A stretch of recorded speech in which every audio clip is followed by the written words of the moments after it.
It's always good to have a hood on your jacket for weather like this. Even a light hood, keep the rain off of you. There.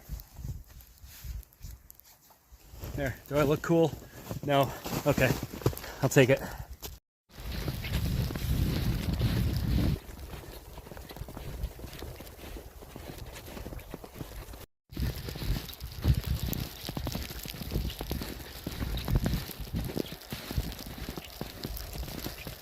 Oh, look at that. Trees are creating a little tunnel around the rail trail. It's kind of cool.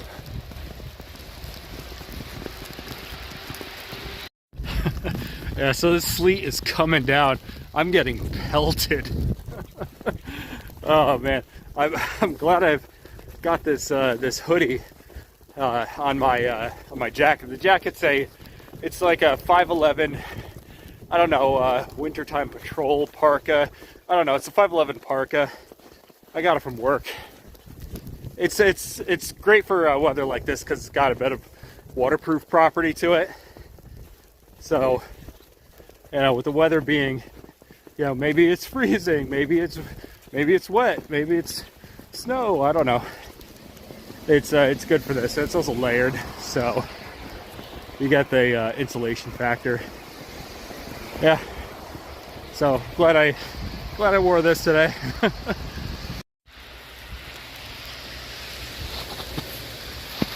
Take a look over here. This is the Lamoille River.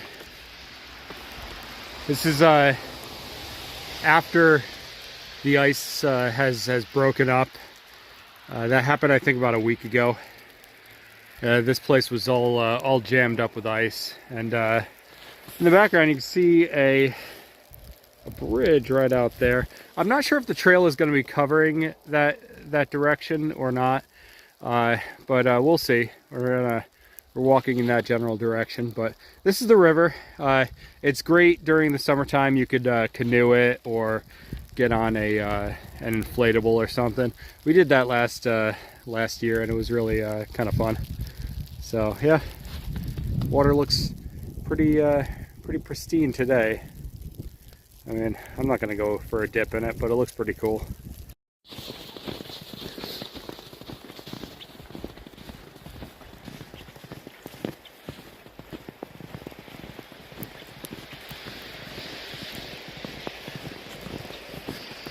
So the trail, it broke off, it widened off from one direction to another. So I'm going to go up this way because I want to take a look at this bridge up ahead. And yeah, we'll just get a scenic overview, I think. One of the cool things about these trail systems over here, the rail trails, is that they're a great, I don't know, secondary way of moving between population centers. If that makes any sense. So if for one reason or another, and I can't imagine what, something in the world were to happen where, you know, your streets are impassable, you know, find these rail trails. The railroads had to go between population centers in the most direct route possible, and these places still exist, and it's a great way to get around. All right, cool. So this is a walking bridge. Again, Lamoille River. There it is.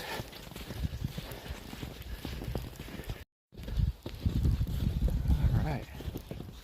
Oh, look at that.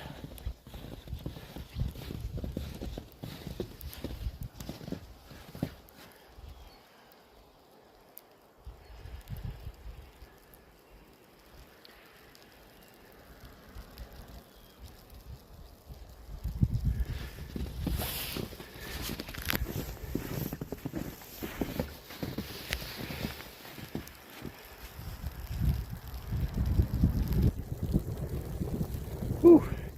That wind when it picks up. Oh boy. Yeah, so we're back down to about 29, 28 degrees. The snow is, well, it's not snow. It's like ice. It's coming down and pelting me. Oh boy. But like I said, You gotta get out there, guys. Get out there and explore your world.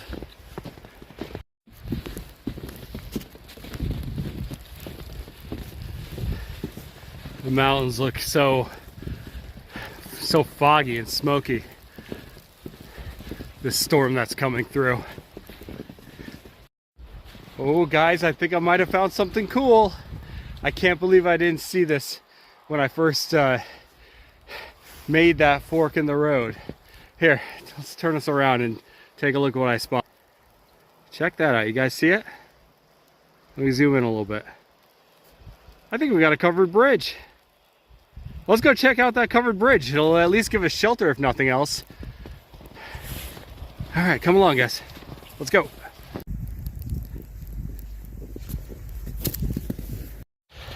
So we've got an old farm enclosure here. Not really much to peek around and see. It's just three-sided structure. Still neat old things. Oh, guys. Oh, I think we found some stuff here. Okay, so we have this here. We have the covered bridge, but what is that? What is that? That is a train station, I'm guessing. That might be a train station. This might be cool. All right, stand by for this, boys. All right, guys, so we're at the covered bridge. Let's take a look at this. Cambridge Junction. All right, 11 foot 6 inches, but it's closed off to traffic, at least vehicle traffic. It's just for foot traffic. And now that we're close, we can see that it's been at least partially restored. The thing is, in this area during the springtime, it wreaks havoc on these old historic structures. If they're near waterways like this, it's always Russian roulette as to whether or not a big enough storm is going to take the place out. I've seen it happen. It's happened a few times around my area here, and it's tragic when we lose these historic structures. But let's take a look at the historic marker that we have here. Let's see what it says. Okay, we have Cambridge Junction Bridge. This bridge was built in 1887 by George W. Holmes in order to access an important railroad junction and the surrounding village of Cambridge Junction. The Burr Arch structure has a clear span of 135 feet, making it one of the longest spans of its type in the United States. The bridge is also known as the Poland Bridge after the retired judge who led a lawsuit against the town of Cambridge that resulted in the bridge's construction. Interesting. The bridge was rehabilitated in 2003 to 2004 with funds from the National Historic Covered Bridge Preservation Act, which was authored by Vermont Senator James Jeffords. Interesting. I think that this wood paneling on the side is more likely within the past few years. We had a hurricane come through about 10 years ago, and it destroyed a lot of these. And I feel like this was a reconstruction after that hurricane that came through. So let's take a closer look at this. Let's go inside. If nothing else, guys, going into the covered bridge is going to be a relief. So here we are. There it is. Cool. All right, the sign up top says Cambridge Junction Bridge, builder George W. Holmes, King's Post with Burr Arch, 1887, 11 foot 6 inches. And here we are. Let's take a look.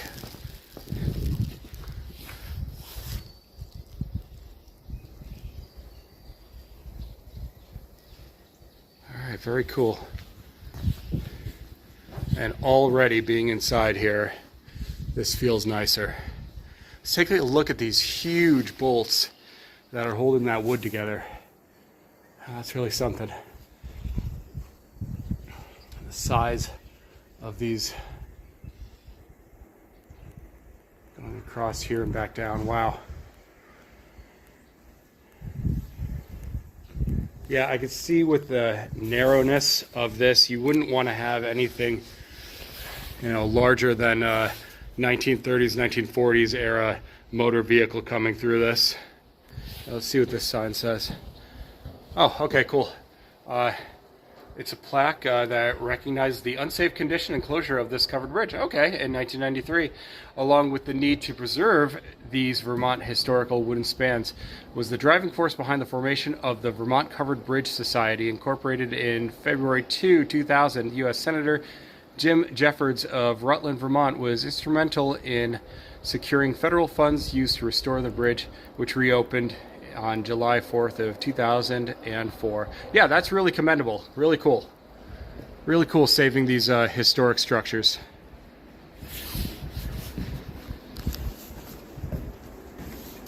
Now, as you could see, there is reinforcement on both sides here where you assume that the track of a vehicle would be, as well as these little bumpers along the side here.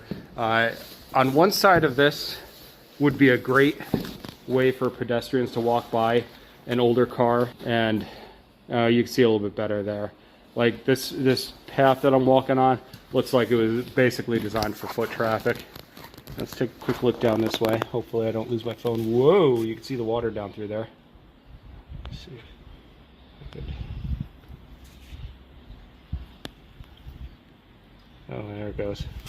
That's a little bit weird and vertigo inducing. Yeah, so there it is. That's kind of cool.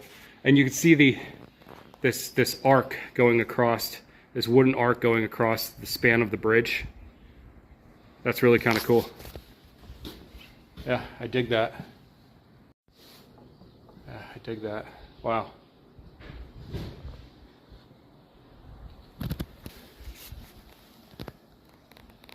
It is peaceful inside here. It is very peaceful inside this structure.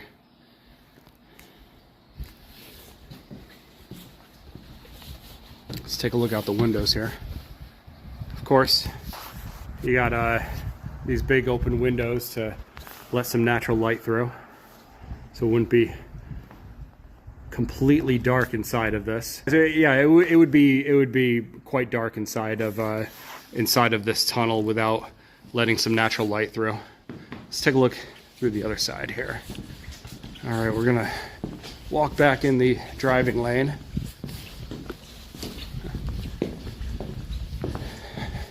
Come out the other side. And here we are. Woo! Right back into the weather. Empties out into a farmed field. It looks like it's all flood zone out here.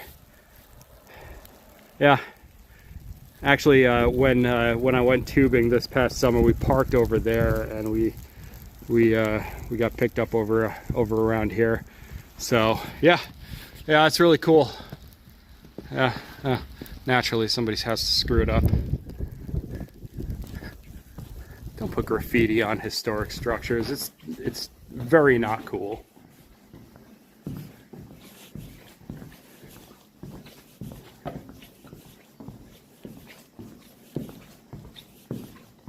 I love the sound of my heels tapping against this wood. It just feels so surreal being inside of something like this. It's so separated. It feels so separated. Like there's the outside world, and there's the world in here.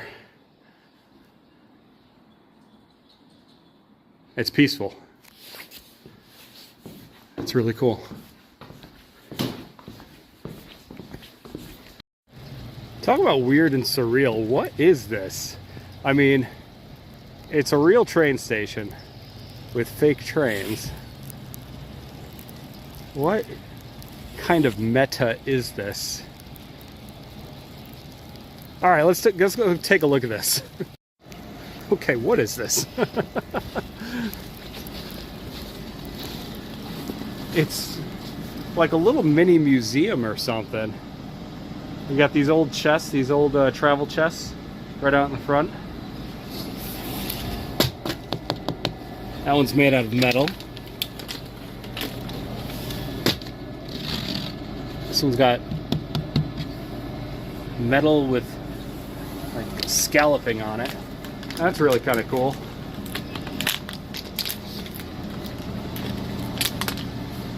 Another one. It's made of metal. It kind of makes sense that they'd have that made out of metal. You know, it's outside. This is something else. Look at this.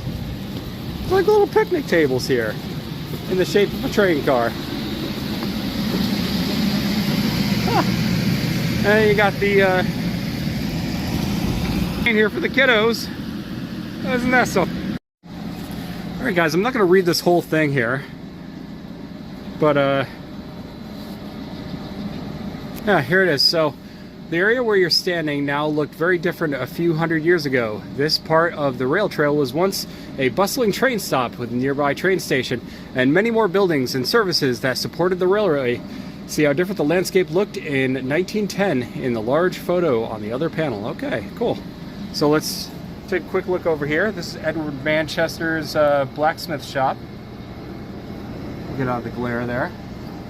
There's an early view of the town. Maybe I should just make more glare. Oh, and there's a train crossing a bridge.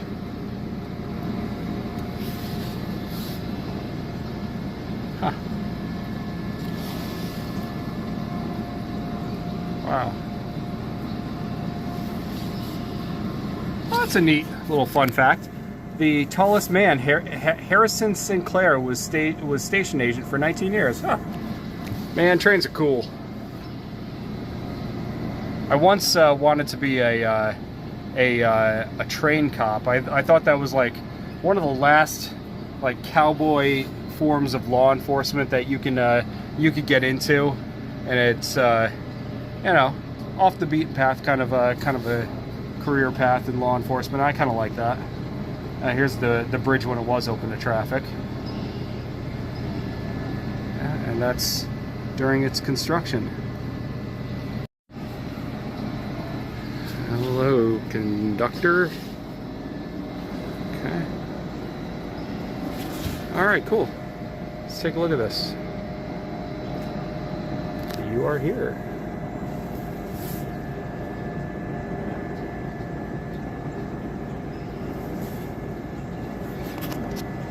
Some old historic photos of the town.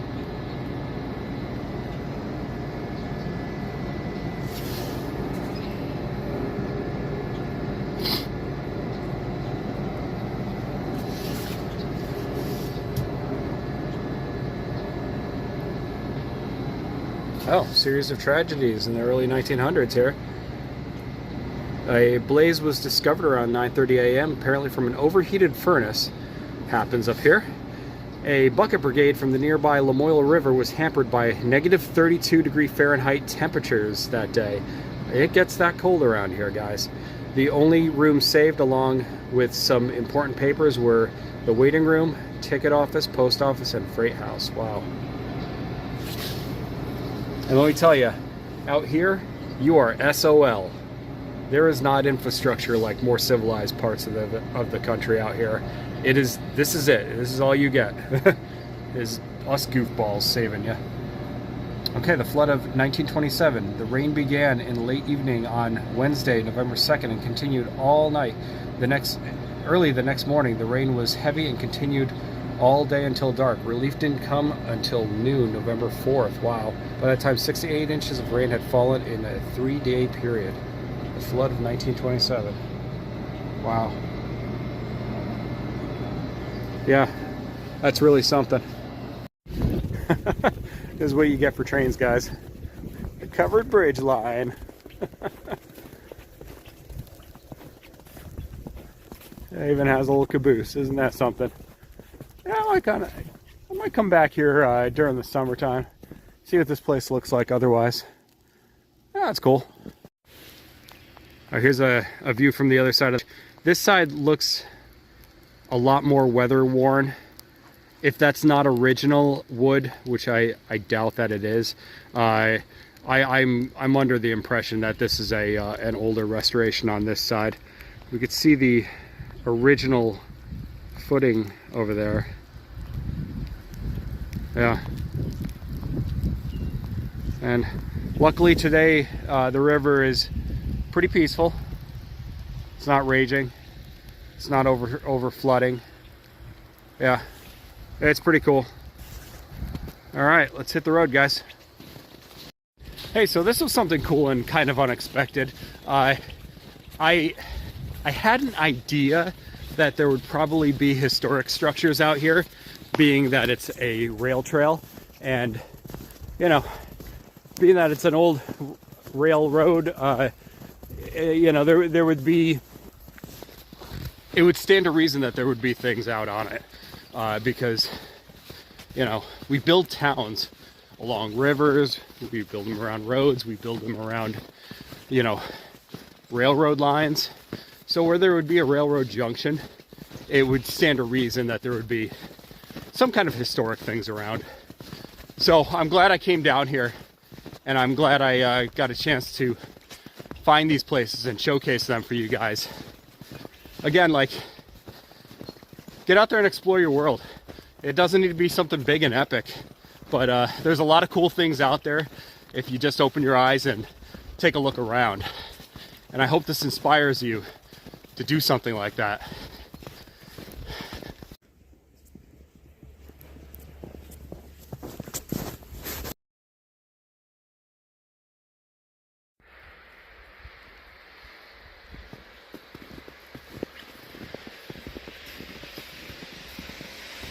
All right, guys, I'm still getting pelted out here. So if you like what I'm doing out here, please remember to like, comment, and subscribe. I'm a small YouTube channel at the bottom of the totem pole, so any encouragement is really helpful for me. So I would appreciate any words of encouragement or anything you could drop in the comments. Lets me know that you guys like this stuff and you want me to keep it up. I'm probably gonna keep it up anyways because I like doing this. I like exploring my world. Yeah, honestly, I hope it inspires you to do the same. You know, it's very easy to just sit on the couch and waste your day away when the weather is bad. But don't let bad weather determine how you're gonna spend your day. You know, here I am out here in 28-degree weather, you know, taking a hike out in this tunnel of trees out here. And we got to see a covered bridge. We got to see an old rail station. I wouldn't have seen that otherwise. I would have been sitting on the couch, not doing anything, wasting away my weekend. We don't have a lot of time on this world. You know, don't waste it. Get out there and see something cool. I think this is cool. I hope you think it's cool too. And yeah, I want you guys to all come along, you know, on the ride with me. So let's see what else we can find out here in the world. Till next time, this is Expedition J.